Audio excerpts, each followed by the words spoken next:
You know, in this UK, some people want to actually follow their passion, even though that survival instinct has to be there when you set in.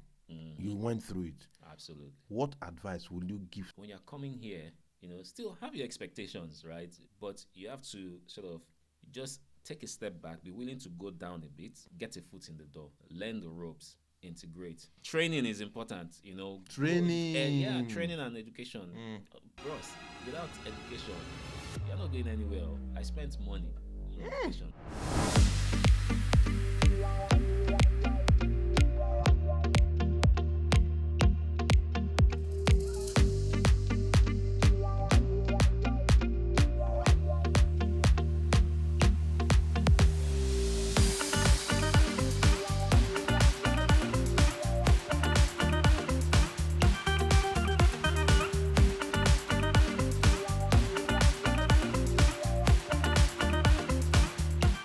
Oh yeah, gentlemen and ladies, boys and girls, if there's any, you're welcome to another episode of DOANUK. DOANUK is the diary of a Nigerian in the UK.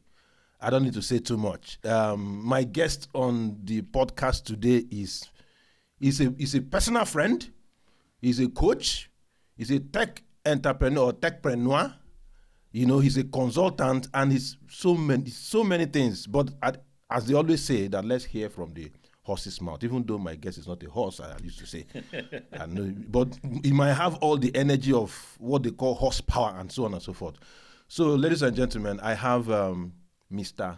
Toyin Aromire, and that Aromire, I'm suspecting he's the owner of Allen Adeni Jones Aromire. Meet my audience, Toyin. Thank you you're very welcome. much, Peter. It's a pleasure to be here. Thanks for having me. Good. And to all your audience, thanks as well. Great. So, Toyin, who are you? Boss. Well, that's a very heavy loaded question.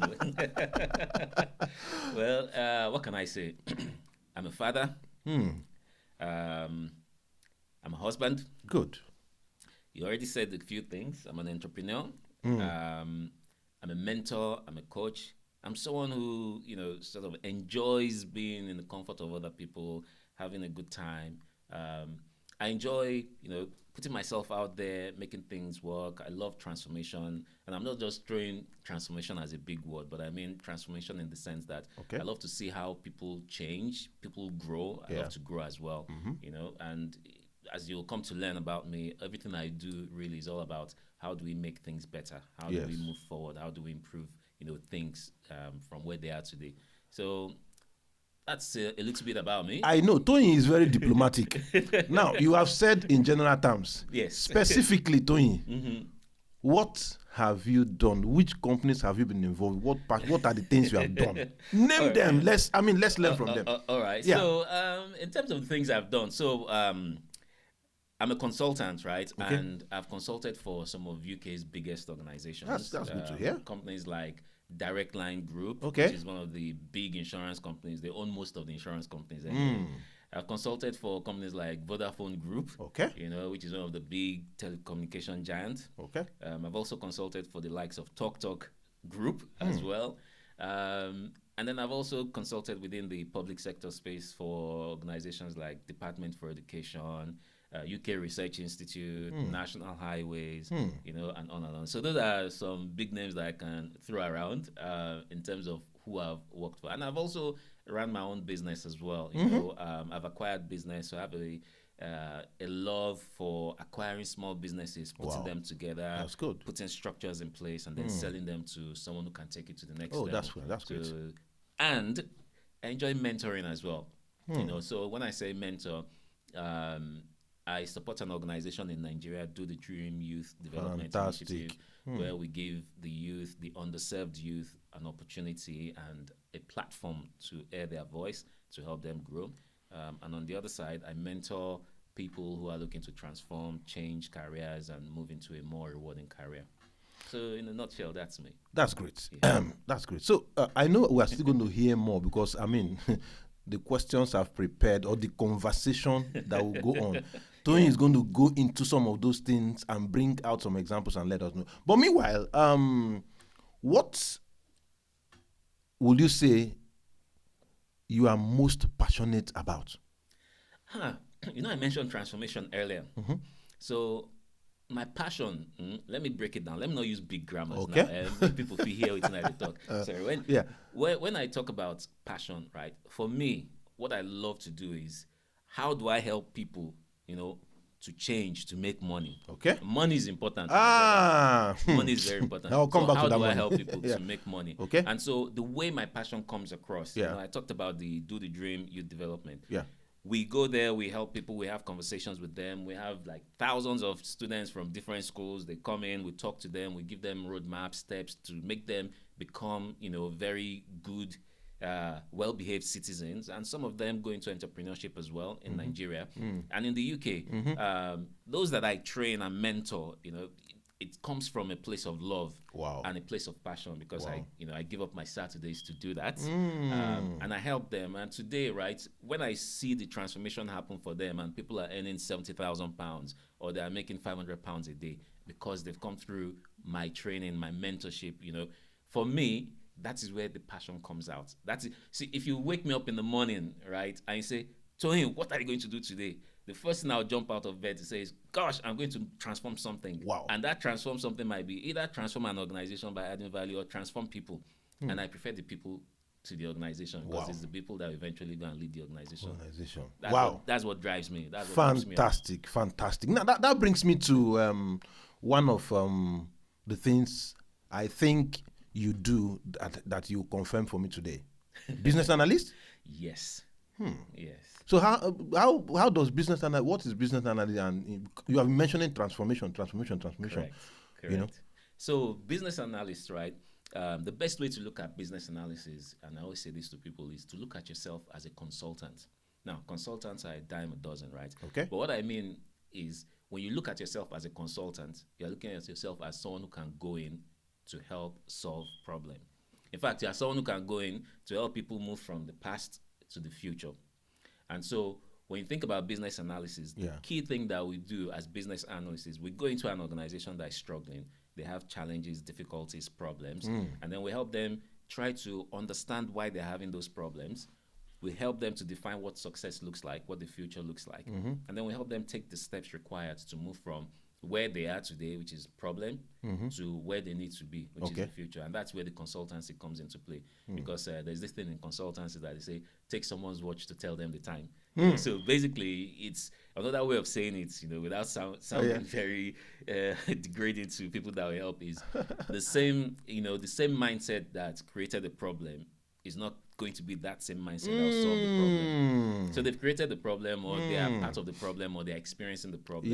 Because they are so close to the problem, they might not know how to solve the problem. They have an idea of what the solution should look like, but they are so close to it that they won't know how to get to that solution. So here comes the hero, the Superman or the Superwoman, business analyst. We come in, we know what that problem looks like. We start using tools, techniques, structures, processes, and all those things to help them map out how they can get to the solution. Fantastic. And we help them get to the solution. Fantastic. Right. So that's it. Wow. but I'm sure it did not just start today, really. No. So I know that you've lived in Nigeria before. Oh, yes. And now you're in the UK. By the grace of God. Fantastic. So how did it start? How did the journey start? So the journey started, I think it was 2001. When I finished my first degree in Nigeria, I came to the UK to do my master's, like most of us. And I finished my master's. I started a business in the UK. Then after I finished my master's, it was a recycling business.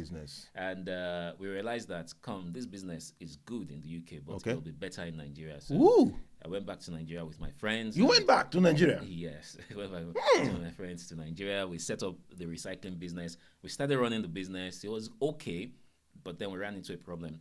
Right, and the problem was how we can embed the things the government were doing then into what we were doing. So that same problem was a big roadblock for us because we had opportunity to work with the likes of Tetra. What are they called now? This company that Tetra, is it Tetraside? I can't remember now. But one of these big companies that does all the Tetra Pak. Tetra Pak. So we had an opportunity to do something with Tetra Pak, take all their packages, transform it and create something from there. That went slightly okay until, lots of legislations and all those things came into place. So the business started having difficulties because we couldn't move beyond the boundary or the barriers the government had created, right? But from that point, I felt there was a need for me to bring money to the table. I had a growing family. I just got married. You know? So survival instinct. That's the thing. You know, so it was a case of, do we continue pursuing this, you know, and fighting with the government, or do I just go and bring money to the table and take care of my wife and a baby that is on the way, right? And that's how I got into Bank PHP, which became Keystone Bank, which is where... Yes.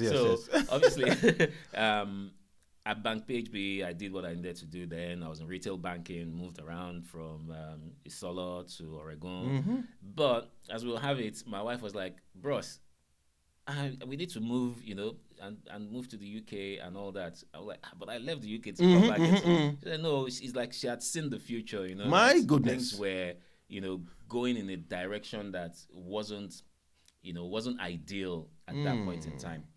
And so I had to pack my load again and came back. You tested both waters? Both waters, yes. And came back to the UK. UK was a familiar territory for me because I'd done my master's, I'd worked here, I'd ran a business here before I moved to Nigeria. You know, so I think my stay in Nigeria was really about maybe 3 years, 3 or 4 years, give or take, before I jumped back to the UK. You know, and I came back here. It was hard to settle because, as you would have it, UK, once you have an experience that is from Africa, it's almost like it taints your career. Wow. And so everything I had done, even in banking, it was hard to get a job in banking back here. So I came back here, and a lot of people were like, even though you've worked here, the fact that you had a break in your career and you went back, it's going to affect you. Go and do security guard. I say, yeah? Security guard, my guy, you're joking.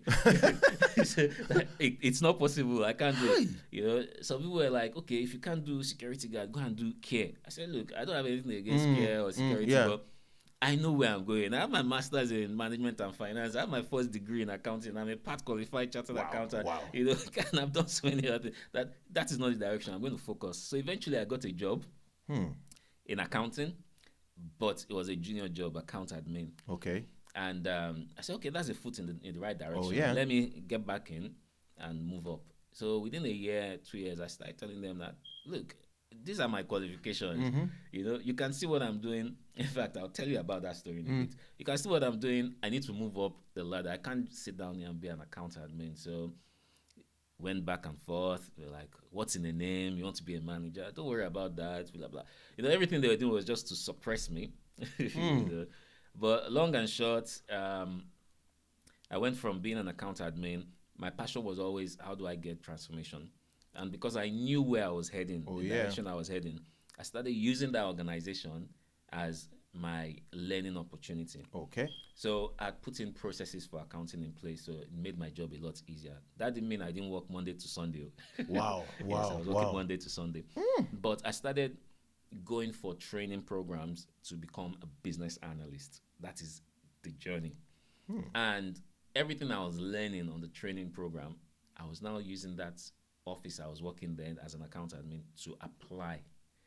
And so I was practicing with them on real life. I was practicing everything. I was suggesting to them that, okay, can we do this? Yeah. Can I map this process? Can we do this one? Can we do that one? And they were like, yeah, you can do it. But, you know, for them, they thought I was doing it because I wanted to get promotion. I'd seen that there was no way up, but there was a way out. But before I can go out and claim I can do all these things, let me practice it and get validation from where I was. So inside that same company, I became a thorough business analyst. Not to cut you short, it means that the problem of integrating into the UK society, it's not as if, yes, I have BSc, I have HND, I have a master's from Nigeria, I've worked in the bank. In fact, I was working on top of the roof of the bank, and you just want to come here. On top where? Well, so there's queue. So how do you integrate, really? So the key thing, right, when it comes to integration is try your possible best. First things first, get a job. Join a community, maybe join a church, you know. Look for where they're having Nigerians, you know, communities, and, you know, where they gather, because there you'll be able to hear what's going on. Okay. You know, and things like that. At work, become sociable, become a friend sociable to everyone. Oh yeah. It doesn't mean you should, be a mop for people to use to clean the floor. Yes. Have boundaries, respectable boundaries. Yeah. But become friendly, become helpful. That way, you know what's going on in the organization. You know the who is who in the organization, who you need to reach out to. Yeah. You will even go out with some of them, go for drinks and all those things. You know what's going on outside of the organization. Fantastic. Right? And then when you join those communities, you know what's going on around you, what people are doing, where help can come from. When you go to church as well, For example, I go to the Church of England. Okay. But in the early days, I used to go to like a Nigerian church. Okay. Because there you see professionals that are already doing it and making it. So integrate, link up with them, talk to people, tell them your challenges, tell them what you're struggling with. So you should be ready to even participate. Volunteering scheme is also good, right? Yes. At the end of the day, you have to. So volunteering is even a good one, right? Sometimes you might not get the opportunity to get a good role, but you know what you want. Yeah. Go to charity organization and say, these are the things I can do. I would like to do these things for you. You don't need to pay me. Like they say in Nigerian parlance, if Muhammad does not go to the mountain can go to Muhammad. Just develop leg and go to Muhammad. Exactly. I said the best way to move to the future or go into the future is to create it. Wow. So for you to get that job that you want, go to that charity shop. Go to small organizations that are not big, no big brand name, that don't even have the money. Oh, yeah. And apply yourself there. Tell them you want to do this thing for free, right? That you just want to do it for like 3 months, 6 months, 2 months, whatever it takes. Go there, go to that mountain. Do what it is that you need to do. Because you will get reference from them. Oh, yes.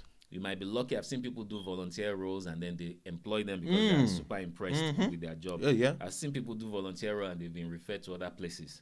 So go there. So it's all part of the integration. Go there, mix, and then before you know what's happening. Wow. That's great. Now, if you now get the role, whether volunteering or regular role, as the case may be, of course, I believe that there is nothing you do. It's been said that there is no gain without pain. Yes. So what were the challenges you faced inside there? Maybe we can use your story now to to inspire somebody else over there, out there. Yeah. So I was talking about the place I worked as an account administrator. Oh yeah. Yeah. One of the biggest challenges I had, there was having to move from, helping them understand that this role, I'm a lot bigger than this role, right? And I need to move up the ladder. But having to move up the ladder and they not recognizing that you can move up the ladder or suppressing your ability to move up the ladder, it was a big challenge for me because it affected a lot of things. Number one, I was working 7 days a week because I was an account administrator, but doing the work of a finance manager, managing 7 branches that organization on this small head. So I was working Monday to Sunday. Then 2, right? When I go for interviews and they look at my CV, they look at my qualification, they look at this guy has worked in the bank as well. But why are you a finance administrator? Someone told me once in an interview, it's either you are lying or you don't know your value. It's either you're lying or you don't know your value. Yes. That because how can you have all these qualifications?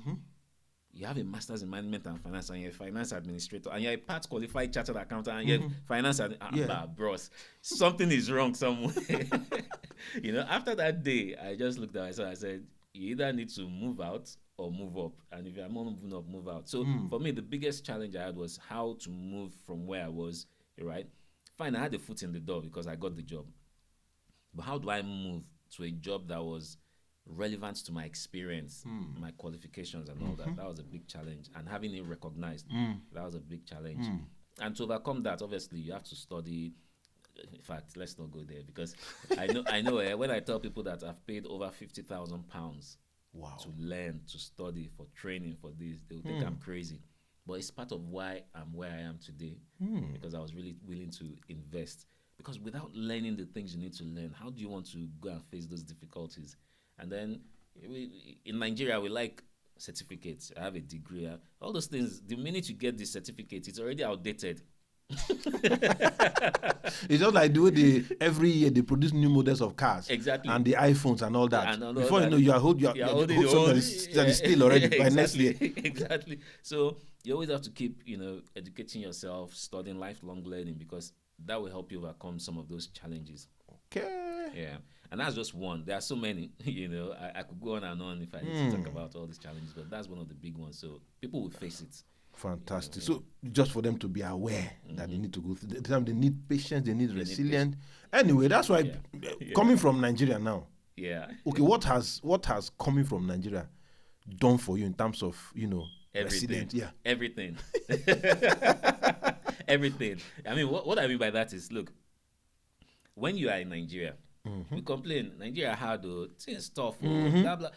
Forget all those things. They are building that resilience in you. They are building your ability to withstand pressure. So there are recipes. Those are recipes, recipes for growth. In fact, if you don't experience Nigeria, if you don't experience Lagos, I grew up, in Lagos, Ikeja, right, which is even easy because some people who grew up in Ajegunle, right? Those people, I think they're even tougher than people like us. If those people come here, the only problem they will have is cold weather. And you just wear multiple clothes and keep yourself up. There's no job they will not do. So being in Nigeria, growing up in Nigeria, going through all the challenges in Nigeria, it wasn't too tough for me growing up, but there were tough times as well. Oh yeah. So all those things built this person that could withstand pressure. And I won't call the things that we go through in UK pressure. They are just, stepping stones. Nigeria is where the real pressure is. And if you can survive Nigeria, I went to Command Secondary School, Ikeja. In front Move to the right in 3. Right, don't. Regimented. Did you go to military school as well? No, you know me now. I just walk past the front door. Yeah. So at the top of the cantonment is Leventis, Maryland, nice. Yeah. At the back of the cantonment is Oshodi. Yes, Arena.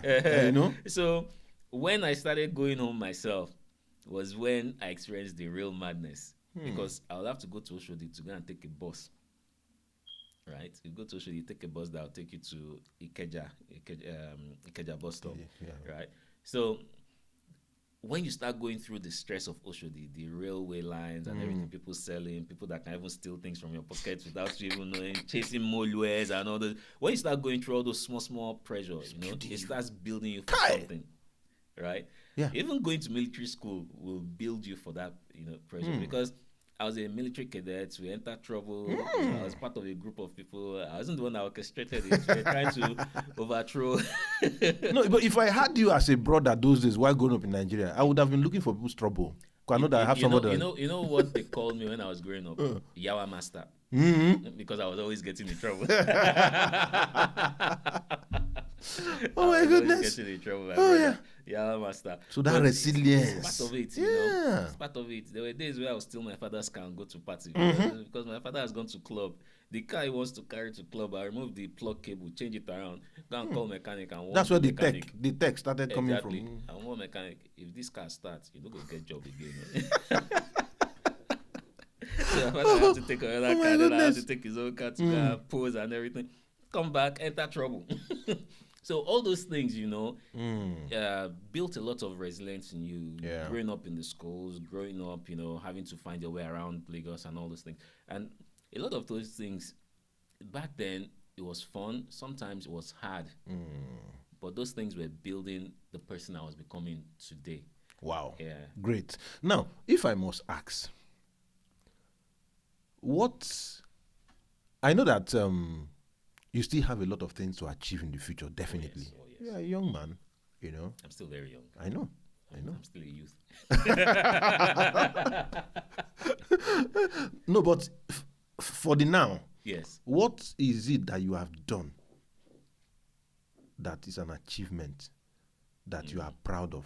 In this UK and generally all over the world, really, success has different definition. Do you understand? Yeah. So what is it you've done, or what are the things you've done that you are proud of? Okay. Yeah. So let me start with family. I'm proud of so many things. Fantastic. Right? I'm proud of the family I have and the family network I have in terms of my siblings as well. So family, my wife and my 3 daughters. Okay. Because they're doing very well in school. That's great. I was saying to my wife yesterday, we must have done something right. That these girls are doing very well in school and they're, doing very well. Lion not the born goat now. So at all, not possible. So the fact that they are doing very, very well, it means myself and my wife, we've actually worked hard, and they as children, they've taken up the things we've done, or we've trained them to do. That's good. So I'm proud that they are towing the line and doing the right things. In terms of professional, right? One of the key things that I would say in my life I'm really proud of was when I took the bold risk of having to acquire a business. And the business was doing £850,000 per annum. And that's great. I sort of grew the business to £1.5 million before we sold it. And then acquired other businesses and tried to structure them, made it, a very good working business before we eventually sold it. So for me, it was a risk that I took, right? In UK, oh boy, you go buy business for UK. What thing they do you? But it was like, what did they stop? Wait, you smoke something, bro. You did okay. But I did it. I got there, I did it. So I have the stripes. I've learned from it, and I know it's going to be something that will help me even get bigger opportunities in future. In terms of the professional side of things, because that's from an entrepreneurship side. In terms of the professional side, I've built a very solid career for myself in business analysis. Yeah, and I happen to be one of the few, say maybe 300,000 people in the whole of Europe that has 2 types of service design qualification and can do 2 types of service design. Wow. The IT service design, the customer experience service design, or design thinking. I'm one of the few people that can do it. And then add that to business analysis and then add mergers and acquisition to it. So I'm proud of, the fact that I've been able to do all those things. It didn't come easy, but for me, that's being in that space, being able to do all of those things is a major achievement for me. I know there's still more to do in future. Can I start calling you coachy? Because I mean, those coaches in football, they coach a team of maybe 22, whatever, and they now have a crowd of maybe how many people stay in the stadium? 40-something thousand. And people that have listened to you, that have had impact, they are more than several thousand. So now, coach, I will call you. Go ahead. Yeah. So that's from the professional side. You talked about the personal side. And then from in terms of achievements, value, I look back at the organizations that I've worked for as well. I mean, they gave me opportunity to do things. Even the place I started as an accountant, I wasn't an account administrator. No, it's better to use account administrator because I believe that accountant, they count ant. Accountant. We can't ant. That's a joke to the accountants. Carry on, my brother. I'm still an accountant. So even there, right, the fact that I was able to go to that organization, put structures in place, do things. Yeah. You see, when I left that organization, I was a one-man army managing 7 subsidiaries, right? Wow. The head office and 7 subsidiaries. And I was managing the accounts for them and all that. When I left that organization, they hired like maybe 20 people. They opened a department, accounting department, to do the things. I was working Monday to Sunday. So for me, that was a major achievement. And I didn't know until when I acquired my business and I went back to speak to them, maybe, trying to make them a client of mine. Yeah. And then they said, Toyin, I want you to come and see, the children you gave birth to. I was like, what do you mean by that? They said, remember what you used to do for us in accounting, Only blah, you. blah, blah. You really worked hard. One person could not crack the code of what you did. We had to open an entire department, and then they took me to where the department was and all the people there. And then they were like, this is Toyin. Everyone stood up, started clapping for that. So yeah, the Toyin that put all these things in place. Oh my days, you made my life easier. Now I'm like, I was like, I don't even know you people, but they know me by the things that I've done. Yeah. And they all stood up. They came to hug me, people I've never seen before. Before. So for me, that was an achievement that I was able to do that. And then for the other bigger organizations that I've worked with, I mean, I've worked on projects that are hundreds of millions of pounds, and I've delivered it successfully for them. For me, that's an achievement. When I look back and see how I was able to deliver that, what value that brings to the table, I'll sleep at night knowing that I did a good job. Give myself a pat on the shoulder. Nice one. So our guys that are coming in, because some people want to actually follow their passion, right? talent is key. It is. Yeah. Even though that survival instinct has to be there when you set in. You went through it. Absolutely. What advice will you give such people that still have, they are business inclined in nature, they are career inclined, and what advice will you give them? Yeah, I think the first thing and the most important thing is when you're coming here, still have your expectations, right? High expectations, but you have to sort of put it in an envelope. Don't seal the envelope. Just oh my God, don't seal the envelope. You still need to open it and take out those expectations. But when you're coming here, you need to realize that what tends to happen is they call it discounting your career. So they discount your experience. Right? So you won't come here and then immediately become, even if you're a CEO in Nigeria, you won't come here and become a CEO. You to change to OEC. And you will accept it like that. Yes. Because you know what you're looking for. Exactly. Really. So you might need to take a step down. Okay. For you to, we talked about integration earlier. Yeah. You might need to take a step down, right? Don't forget what you are. That's why I said don't seal that envelope. Take a step down. Integrate. Learn the things you need to learn. Reach out to people to help you. Keep your expectations. Don't throw them away. Do things, that you need to do. If it's like we talked about, doing voluntary roles. Go and do those voluntary roles. For me, they told me to do security, to do care. It was just because, as they say, I'm strong-headed, and I know that this is where I'm going to. And the way I could do mine was to go in through finance administrator. Okay. So you don't. Which was also a lower role too. Very, very lower role. Yeah. Which is why when I went for interviews, they said I was either lying or I didn't know my value. Because they didn't understand why. So people will face those things. People might not be bold enough to tell you that we think your CV doesn't match what you're doing. You are too experienced for the role. You get it a lot of the times. But just take a step back. Be willing to go down a bit. Get a foot in the door. Learn the ropes. Integrate. Training is important, Training. Training and education. Bros, without education, you're not going anywhere. I spent money on education. And there are some people that will look at me and say, I spent over 100,000. What are you talking about? Right? Training and education is important. Go and give your services. If you can do it for free, fine. If they can pay you for it, fine. Be willing to take a step back, right? And don't forget that envelope. Once you start getting settled, don't get complacent. Don't get too comfortable in that low role. Don't forget the reason why you are here. You didn't come to count bridges. Once you start getting comfortable, open that envelope. Pick out one of the, one of the dreams and desires you have. Bring it out and say, what do I need to do now that I'm comfortable to achieve this? Yeah. Learn, educate yourself, integrate, mix, and then start looking at how, maybe get a mentor or a guide. Start looking for how you can get into that particular role or that field. If it's to run a business, look for people that have done it before. If you become a consultant, look for people that have done it before. At least now you have UK experience, so you can now use that as leverage. Man, these are tips. You have written more than 100 page here right now. Wow. We'll launch the book. I know. Do you have any reference book, reference program that people can, like I said earlier, I mentor people to become business analysts. Okay. So I have my online training program.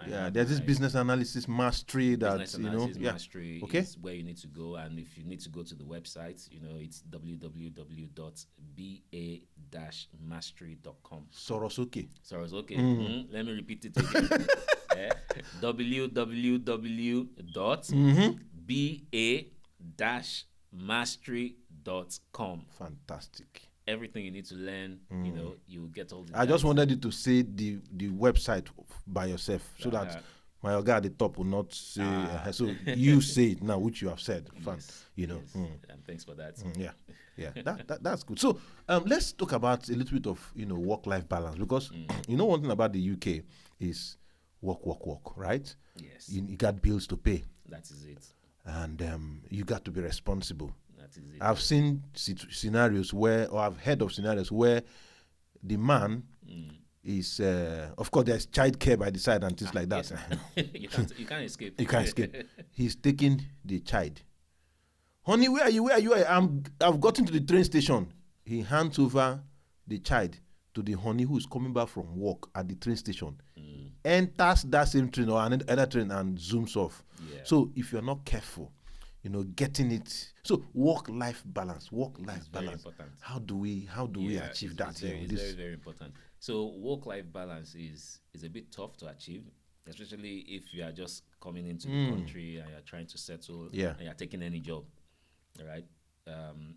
My own experience, before I tell you my own experience was, we had one child then. Okay. Right.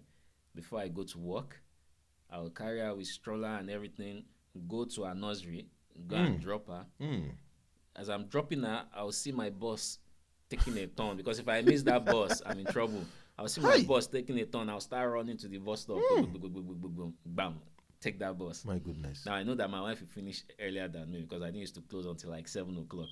So my wife will go and pick up my child, and then she'll take the child home, and then I come home. But over time, right, what we found is that when you're thinking of work-life balance, the organizations you work with, you need to know when to put, clock out. Because Nigerians, as we are, we like to do work. And we overdo work, and it's not in the overdoing that will make you move forward. Yeah. Know the right time to finish.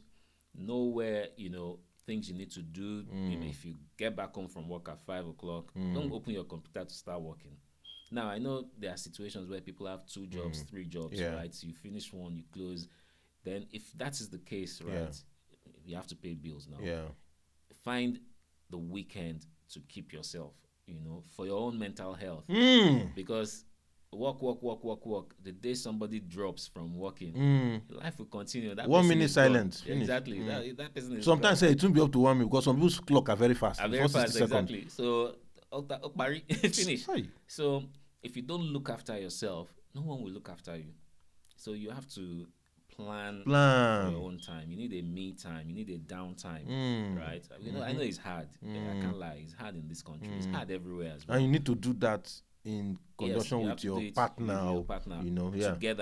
Together, because you don't want a situation whereby your partner gets home from work, she's in the kitchen, she will finish in the kitchen, she will wash clothes, she will finish washing clothes, she will do homework for children, you will be drinking beer or whatever it is. Like as some men will always say that I'm the head of the family. If you are the head of the family, the woman is the neck. Is the neck, and if the neck refuses to, if you are having pains in the neck, how can the head move? That is it. Any pain from the neck is wala. The head will just be stiff. You put the by inside till you hook. So you need to work together. Like I said earlier, when we're having a chat, this country, right, if you do it well, this country is what they call true definition of partnership. Wow.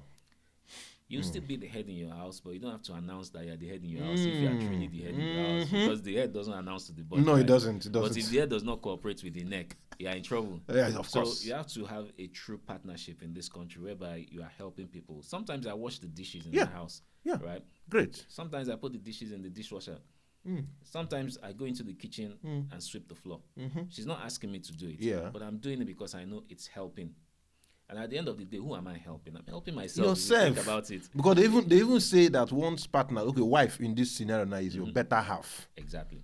And if you're a better half, that means you as a full human being, half is already one way. That is it. So if that half is not truly half, if the half is now 1/4 plus you that is half, you can't be one. No? You can't be one. So that is it. So you have to, don't see it as I'm the head and what I say is final, blah blah. No. Collaborate with your wife, or with your husband. Partner with your husband or your wife, right?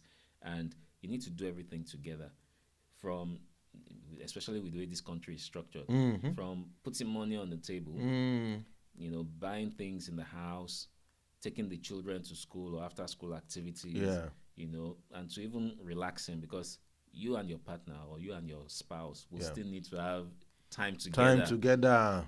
So you need to find time. Maybe take her out on a date. Yeah, check your router sometimes and put, maybe during her birthday or her own birthday, she'll put, she'll try to get an off duty and so on, vacations and things like that. So, So it's very, very important. Very, very important. If not, one person will experience burnout. And God forbid if it's your wife that is experiencing burnout, you have entered one chance. No, one chance. So, if a woman is happy, the entire house, the happy. Aura around the house is happy. That is it. But if a man is happy, it's okay. It's okay. But the entire house, that's in his pocket.